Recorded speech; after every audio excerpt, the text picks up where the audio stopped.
one of the main interesting and useful block in our practice is QL block, and Madan will explain different tips and different theoretical aspects of this block.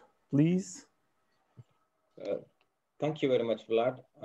I'm pretty much going to do a small update on the quadratus block and how you can choose the different types of blocks and optimize it for the type of surgical procedures. The quadratus muscle is a rectangular muscle which arises from the iliac crest here and attaches to the tip of the transverse processes. For those of you who attended the previous lecture, this is pretty much a repetition. So the quadratus muscle, on top of it lies the subcostal nerves and the ilioinguinal and iliohypogastric nerves, and the lumbar plexus gets sandwiched in the psoas muscle. So the quadratus lumborum muscle connects the thoracic and the abdominal musculature, in the sense the fascia surrounding the quadratus lumborum is in continuity with the thoracic cavity through the endothoracic fascia. If you see the cross section, this is the vertebral body. The psoas muscle is in front of the transverse process. The quadratus lumborum attaches to the tips of the transverse process, and the erector spinae is behind. So this is pretty much as how Andre was talking about, is there are transmission belts to reach to the different fascial planes, and almost all the fascial planes in this area can produce a similar effect. So it may not matter if you do an erector spinae block or a quadratus block in this territory, or even a tap block with enough volume could spread into the quadratus territory. So almost all of these blocks work by the transmission belt mechanisms. If you put an ultrasound probe across in the subcostal region or just above the iliac crest, you're going to see the vertebral body, the psoas muscle in front of the vertebral body, and an end-on view of the transverse process and the quadratus lumborum muscle, and the erector spinae behind the transverse process. So the key things to note here are the thoracolumbar fascia. So the middle thoracolumbar fascia is behind the quadratus lumborum. The anterior thoracolumbar fascia is in front. And the anterior thoracolumbar fascia is covered by the transversalis fascia, which blends with the fascia on top of the psoas muscle, and this travels underneath the lateral arcuate ligament of the diaphragm to be continuous with the endothoracic fascia. So that is how a local anesthetic deposited in the quadratus muscle plane travels to the thoracic cavity. But does that hold true? Does studies support it? Is what we are going to explore as we go along. So if you were to see this ultrasound picture, so this is the vertebral body. This is the transverse process in the end-on view with the probe, curvilinear probe placed above the iliac crest. These are the abdominal wall muscles, the kidney in the front, the quadratus muscle attaching to the tip of the transverse process, the psoas in the front, and the layers of the thoracolumbar fascia. So the nomenclature of all this is pretty confusing. So the first ever article that was published was a response to the editor by Blanco, where they tried to explain why a posterior tap block with a two-pop technique works much better than even an ultrasound guided lateral tap block. And that's where the origin of the first QL block came. So then they went on to explain how the mechanisms of the QL block work. So this is where the QL1 block and the QL2 block originated. Subsequently, there were further modifications and refinements. So Jens Borglum then described the transmuscular block, or the anterior QL block, also called as the tequila block. Then Morucci described the intramuscular block, where you put the local anesthetic within the muscle of the quadratus lumborum. And the final refinement is the oblique parasagittal subcostal approach to the quadratus lumborum block, which is done at a much higher level, that is at the level of L2 in the subcostal plane. So as discussed, there are 5 approaches which are described. The QLB1, which is called the lateral block, the QLB2, which is the posterior block, which is behind the quadratus lumborum, which is in front of the middle thoracolumbar fascia, the transmuscular block, which is the QLB3, the intramuscular, the QLB4, and then the anterior oblique subcostal. We technically don't need to know all the different versions of it. Lateral, posterior, and transmuscular is good enough for the vast majority of the situation. So if you were to see the same ultrasound image, the QL1 block or the lateral block, the needle is placed at the lateral edge where the abdominal wall muscles converge, or at the lateral edge of the quadratus lumborum muscle. So the posterior QL block is behind the quadratus lumborum muscle where it joins with the erector spinae or the latosi muscle. The transmuscular block is coming from behind. It goes through the muscle of the quadratus lumborum and deposits the local in between the quadratus lumborum and the psoas. This is the block that is called as the transmuscular block or the tequila block or the anterior QL block. So we'll restrict ourselves to lateral, posterior, and anterior in further discussions. So what do the cadaveric studies tell us about these different blocks? As Andre mentioned, that cadaveric studies and the spread in cadaveric studies may not correlate with radiological spread and may not correlate with real life situations because there is breathing spreads the local anesthetic much more, there is muscle activity, and the transmission belts and the elasticity of the tissues is much different compared to what you could get in cadavers. So the earliest study of cadaveric QL block, which tested the 3 approaches, the lateral, the posterior, and the transmuscular, and identified which nerves were blocked. So 2/3 of the lateral QL and 2/3 of the posterior QL only spread to the tap plane. But almost all of the transmuscular QL involved L1 to L3 nerve roots. So, but in none of these could they demonstrate spread into the thoracic cavity. So what they concluded was consistent spread to the lumbar nerve roots was achieved with the transmuscular approach through the quadratus lumborum. But in none of those studies was spread demonstrated to the thoracic cavity. This next study was a radiological study in cadavers where they did the transmuscular QL block and identified the spread of the injected. So in 70% of the cases, the spread was into the tap plane and into the lumbar paravertebral space. So into the lumbar paravertebral space, which is like a lumbar plexus block, and into the tap plane. There was no spread seen into the thoracic paravertebral space here. All the spread is limited to the lumbar area. And the staining is noted only in the upper branches of the lumbar plexus, which means L1 and L2 are the best ones that are blocked. T12, L1, and L2. Very limited spread to L3, 4. So here again, this study failed to demonstrate radiological cadaveric spread in up to the thoracic paravertebral space. This cadaveric study comparing the oblique, the subcostal parasagittal approach of quadratus lumborum block and the posterior quadratus lumborum block.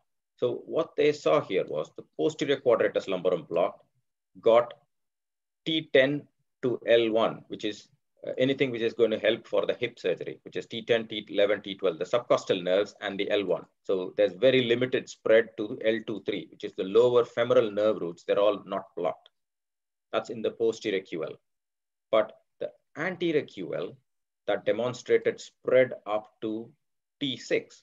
So in this cadaveric study, doing an oblique subcostal approach at the level of L2 gave a much more higher spread up to into the thoracic paravertebral cavity.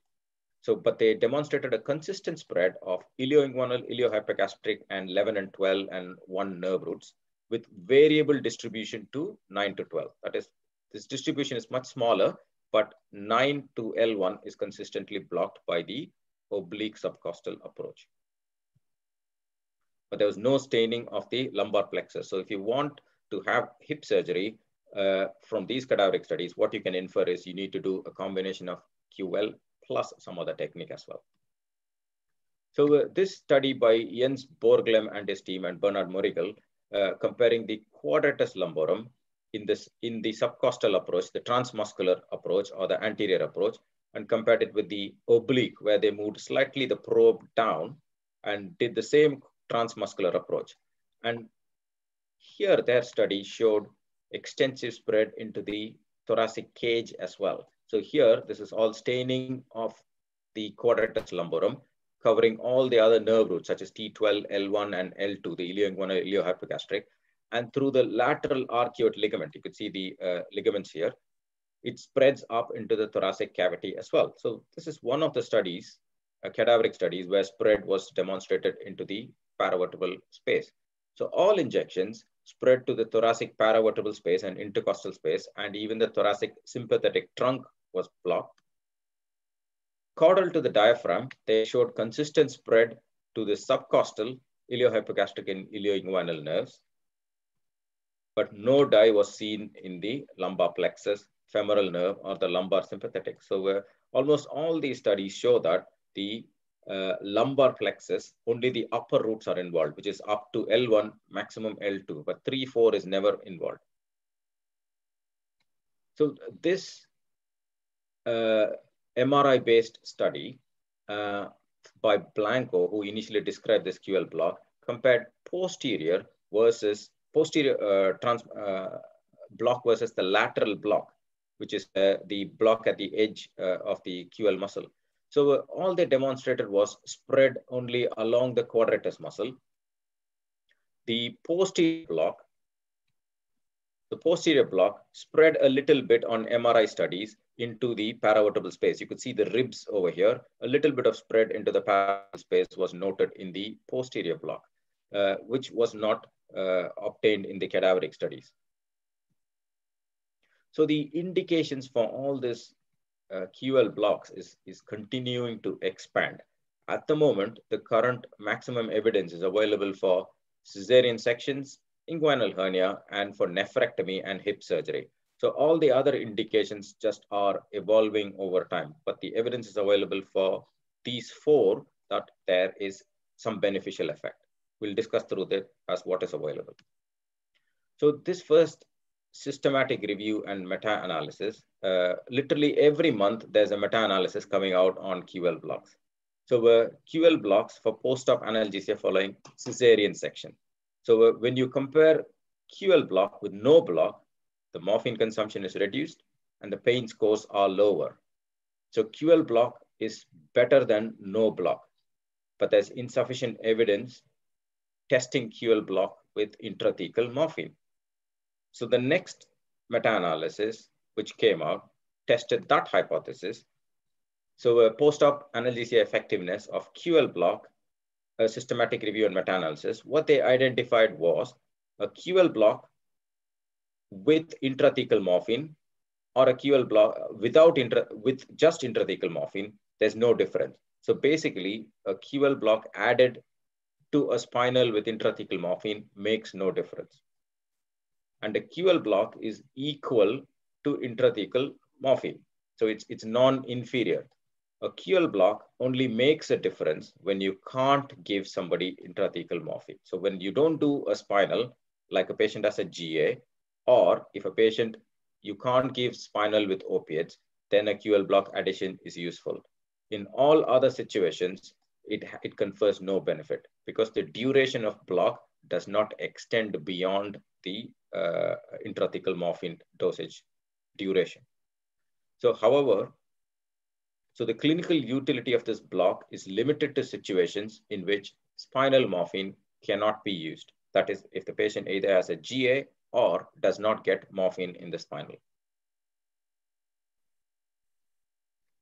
This is a similar conclusion from the studies, a systematic review again in cesarean section, but here what they concluded was exactly the same. It improves only when there is, it improves the pain relief only when morphine is not given. But what they concluded as was, it is, there is insufficient evidence comparing it with TAP blocks.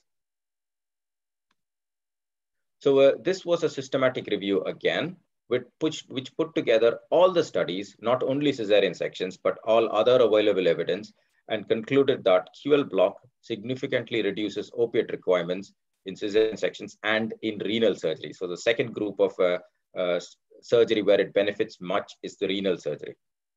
So the evidence for all other surgery types was limited because it's restricted to case reports or retrospective views. It may provide analgesia for up to 24 hours, but again, the quality of the evidence was very limited. And what they concluded again was there is very limited evidence to compare QL with other different types of blocks in these surgeries. There is only data for either QL block or no block or standard of care, which is just opioids. So this systematic review compared QLB for post-op analgesia in all surgeries. And again, what they concluded was better pain relief in abdominal, which is inguinal hernia surgery, renal surgery, and hip surgery. So, so this is the third set of surgery indications where QLB is beneficial. The problem with all these systematic reviews is they grouped all the types of QLB blocks into one category. They did not try to distinguish whether the lateral QLB makes any difference, the posterior QLB or the anterior QLB make any difference. So they grouped all of them together into making these conclusions. So we'll see if QLB makes any difference compared with TAP block. So this was the earliest trial published by Blanco comparing QLB in cesarean sections. The QLB was consistently more effective. So here they used the lateral QLB. It was more effective in reducing morphine consumption than the TAP block, and the effect was observed for up to 48 hours. In this study, for laparoscopic colorectal surgery, QLB provided better pain relief than TAP blocks. So, and it reduced the post-op requirements for sufentanil. So again, in laparoscopic colorectal surgery, QLB is better than TAP blocks. In pediatric patients undergoing lower abdominal surgery, which is inguinal hernia or orchidopexy surgery, QLB performed better than TAP block. So it produced longer pain relief as well as effective pain relief in pediatric patients. How about QLB versus other techniques? So QLB versus lumbar plexus block. This was a non-inferiority trial for hip replacement surgery. So there was no difference between the groups in total opioid consumption or time to achieve 100 feet walking. So QLB performs equally well to lumbar plexus block at 24 hours in terms of opioid consumption. But what is significant is the muscle weakness. So lumbar plexus block gives more motor weakness compared to QLB block. So hip surgery may probably be better off with QLB blocks producing equivalent pain relief, but less motor blockade. So QLB was non-inferior to lumbar plexus block in hip replacement surgery. So this surgery was in major abdominal surgery where they compared continuous transmuscular QLB with a surgically placed preperitoneal catheter. This group did not identify that there was any difference in pain scores or post-op opiate requirements. And what they identified was the transmuscular QLB takes longer to place and is more expensive. So, but from this study, what they found was the block height for QLB clinically spreads between T4 to to L1, which means major abdominal surgery. This is definitely a technique which could be used for postoperative analgesia. So surgically placed preperitoneal catheters produced similar effects to transmuscular QLB catheters for continuous analgesia after major abdominal surgery. And moreover, transmuscular QLB was more expensive. So this study, which compared repeated quadratus lumborum blocks, that's transmuscular QLBs, to continuous epidural analgesia. And they identified very similar effects. The morphine consumption was similar, pain scores were similar, but the patients had higher blood pressure in the QLB because the epidural produces drop in blood pressure and causes a urinary catheter insertion as well. So, so the side effects of an epidural are much lesser when you use a QLB. This is in laparoscopic nephrectomy when you compare repeated QLB blocks with continuous epidural. So repeated QLB is comparable to continuous epidural with less side effects for laparoscopic nephrectomy. So in this article, QLB was compared with a patient-controlled analgesia for open liver resection, and at all time points, the pain scores, time to ambulation, time to pars flatus was all much better with a QLB. So a continuous transmuscular or anterior QLB is better than PCA for open liver resection. So how do the different approaches to QLB, do they make any difference in the type of surgery? So for this, there is paucity of evidence comparing the different approaches. It's restricted only to cadaveric studies. But in this trial, they compared in inguinal hernia surgery, they compared the posterior QLB versus the transmuscular QLB. And they identified that the transmuscular QLB produced a greater duration of the block, less pain scores, longer time to first analgesia request, and reduced morphine consumption. So the transmuscular QLB performed better than posterior QLB for inguinal hernia surgery under general anesthetic. So this was a similar analgesic effect, but here it is not any comparison of the two techniques.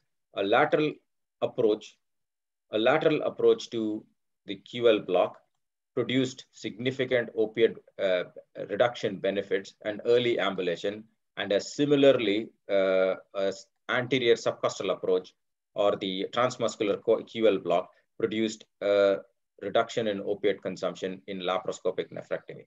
So in laparoscopic nephrectomy, either a lateral or a subcostal QLB is beneficial compared to just giving them opiates. So they did not actually compare whether lateral is better than subcostal, but either lateral or subcostal is beneficial.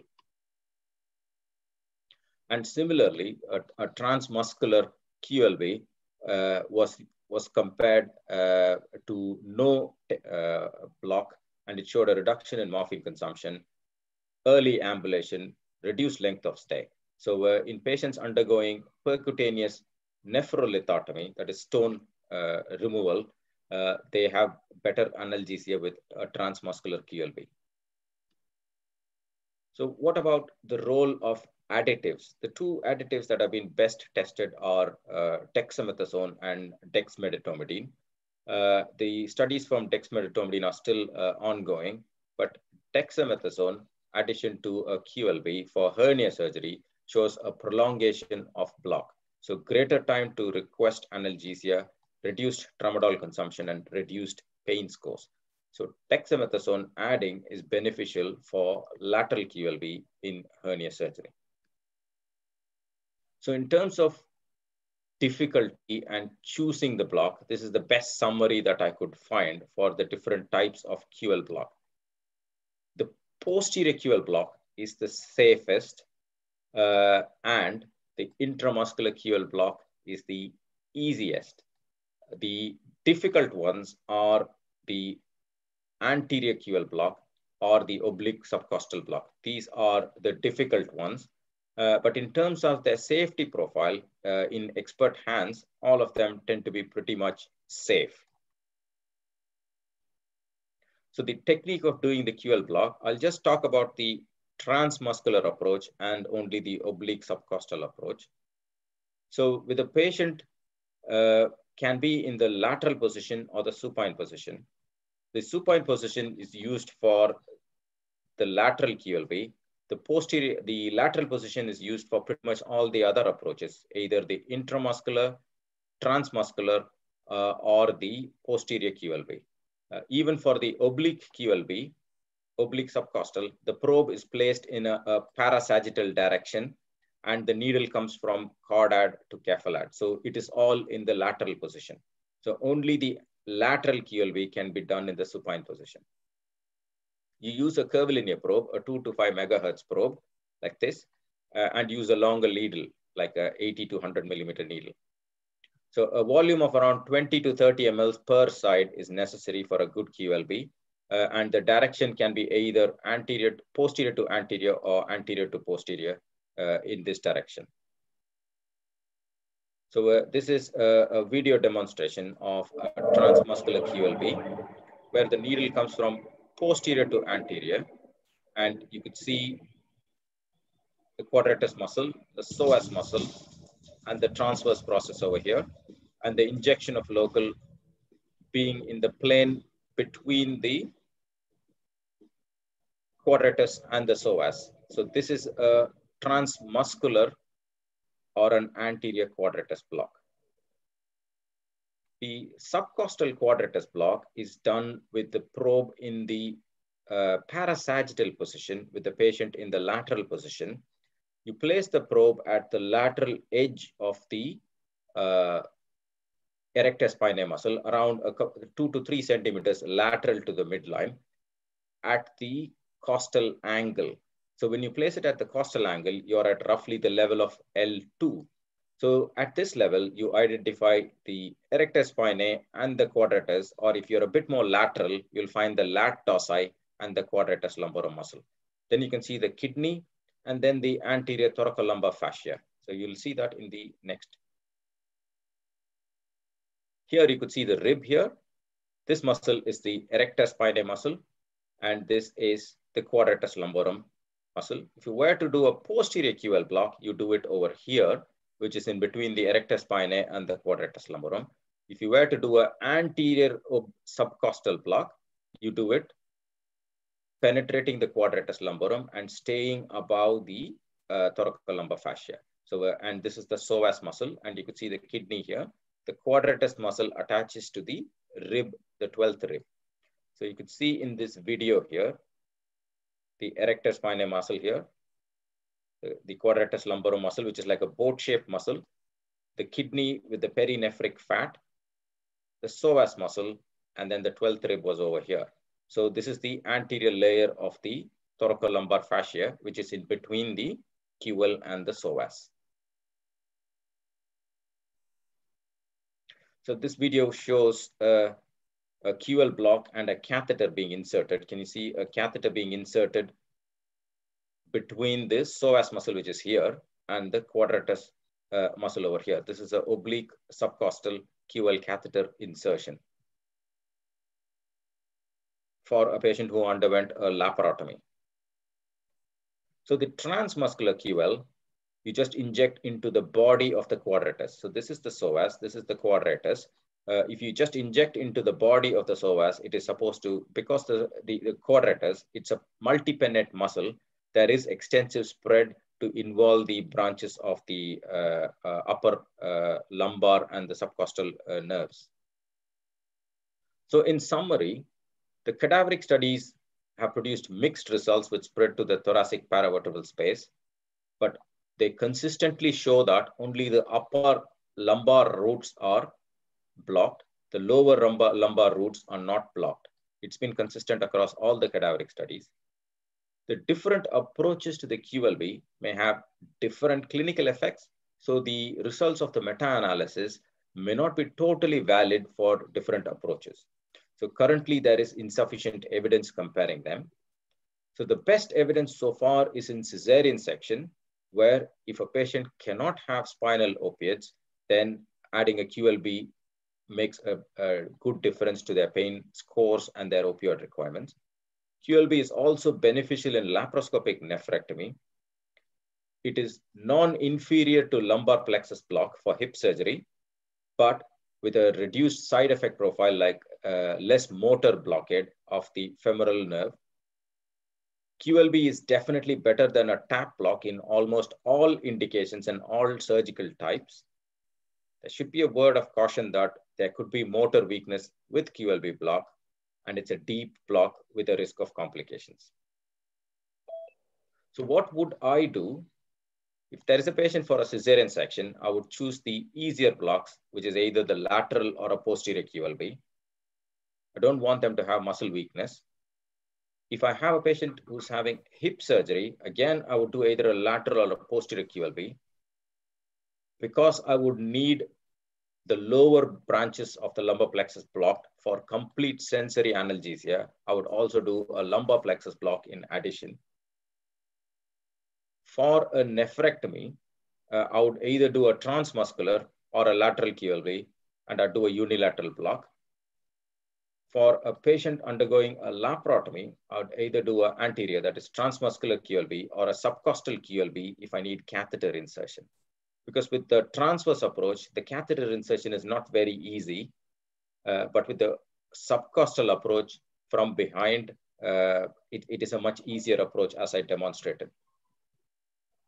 So this is a very good review article, which I would strongly encourage everybody to read about all the approaches to the QLB. And this is the approach for the oblique subcostal parasagittal QLB, where the probe is placed transversely, parasagittally, and you could see the erector spine and the QL muscle. And this is the target zone for injection or catheter insertion. And this article is by Hesham El-Sharkawi, who described the subcostal oblique approach. Thank you.